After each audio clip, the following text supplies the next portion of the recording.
شاعر مشرق علامہ اقبال فرماتے ہیں کہ ایک دفعہ مجھے گمنام خط آیا جس کا مضمون یہ تھا کہ نبی کریم صلی اللہ علیہ وآلہ وسلم کے دربار میں تمہاری ایک خاص جگہ ہے جس کا تمہیں کچھ علم نہیں۔ اگر تم فلاں وظیفہ پڑھا کرو تو تمہیں بھی اس بات کا علم ہو جائے گا۔ وہ وظیفہ خط میں درج تھا۔ میں نے اس خیال سے کہ وہ گمنام خط تھا اس کی طرف توجہ نہیں دی۔ اب وہ خط میرے پاس نہیں ہے، معلوم نہیں ردی میں چلا گیا یا کہیں اور۔ اس خط کے قریباً 4 ماہ کے بعد کشمیر سے ایک پیرزادہ مجھ سے ملنے آیا۔ اس کی عمر قریباً 23 سے 35 سال ہوگی۔ شکل سے شرافت کے آثار معلوم ہوتے تھے۔ گفتگو سے لگتا تھا کہ وہ پڑھا لکھا، ہوشیار اور سمجھدار ہے، مگر پیشتر اس کے کہ وہ مجھ سے کوئی گفتگو کرے مجھے دیکھ کر بے اختیار رونے لگا۔ میں سمجھا کہ شاید مصیبت زدہ ہے اور مجھ سے کوئی مدد مانگنا چاہتا ہے۔ استفسار حال کیا تو کہنے لگا کہ کسی مدد کی ضرورت نہیں ہے، مجھ پر خدا کا بڑا فضل ہے۔ رونے کی وجہ خوشی ہے نہ کہ غم۔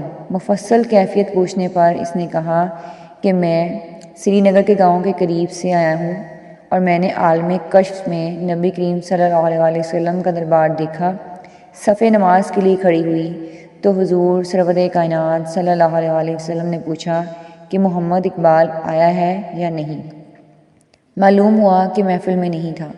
اس پر ایک بزرگ کو علامہ اقبال کو بلانے کے لیے بھیجا گیا۔ تھوڑی دیر بعد میں نے دیکھا کہ ایک نوجوان آدمی جس کی داڑھی مڑی ہوئی ہے اور رنگ گورا تھا، ان بزرگ کے ساتھ صف نماز میں داخل ہو کر سرور کائنات صلی اللہ علیہ وآلہ وسلم کے دائیں جانب کھڑا ہوا۔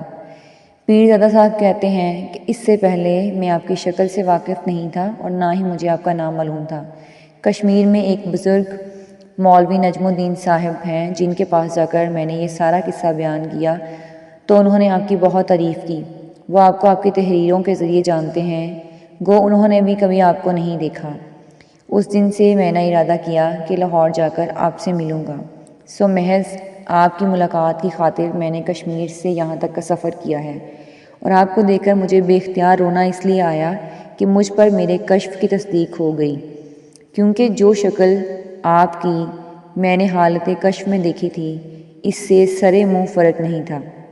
اس ماجرے کو سن کر اقبال کہتے ہیں کہ مجھے وہ گمنام خط یاد آیا اور مجھے سخت ندامت ہوئی کہ میں نے اس خط کو کیوں ضائع کر دیا۔ اب مجھے وہ وظیفہ بھی یاد نہیں جو اس خط میں لکھا تھا۔ پیرزادہ صاحب کہتے ہیں کہ آپ کے متعلق میں نے جو کچھ دیکھا ہے وہ آپ کے والدین کی دعاؤں کا نتیجہ ہے، اور اس پر اقبال کہتے ہیں کہ اس میں کچھ شک نہیں کہ جو کچھ انہوں نے کہا ہے وہ بالکل صحیح ہے، کیونکہ میرے اعمال تو اس قابل نہیں ہیں۔ ایسا فضل ضرور ہے کہ یہ سب دعا کا ہی نتیجہ ہے۔ ماشاءاللہ، کبھی کبھی والدین کی دعا انسان کو فرش سے اٹھا کر عرش پر بٹھا سکتی ہے۔